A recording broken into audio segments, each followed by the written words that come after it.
it's Mardi Gras. It's also Shrove Tuesday, and you might think that those two things really don't quite go together with each other. We're almost to the solemn season of Lent, and we're at the end of the Epiphany season, which has traditionally become a day for kind of blowing it all out on the assumption that the beginning of Lent will involve some self-denial. So what are your plans? Do you have some personal way of observing a day of feasting to go with a day of fasting?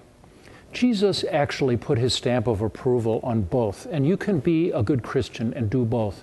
It's good to have some self-denial during Lent. It's good to have some reminders, something you are depriving yourself of in order to help your concentration with things that really matter. But I tell you what, living the Christian life, as Jesus himself showed us and demonstrated with his disciples, there is also a time for celebration, a time for enjoying each other, and a time for feasting as well, as long as you can do it within his limits, without the excesses and drunkenness that unfortunately have become synonymous with Mardi Gras.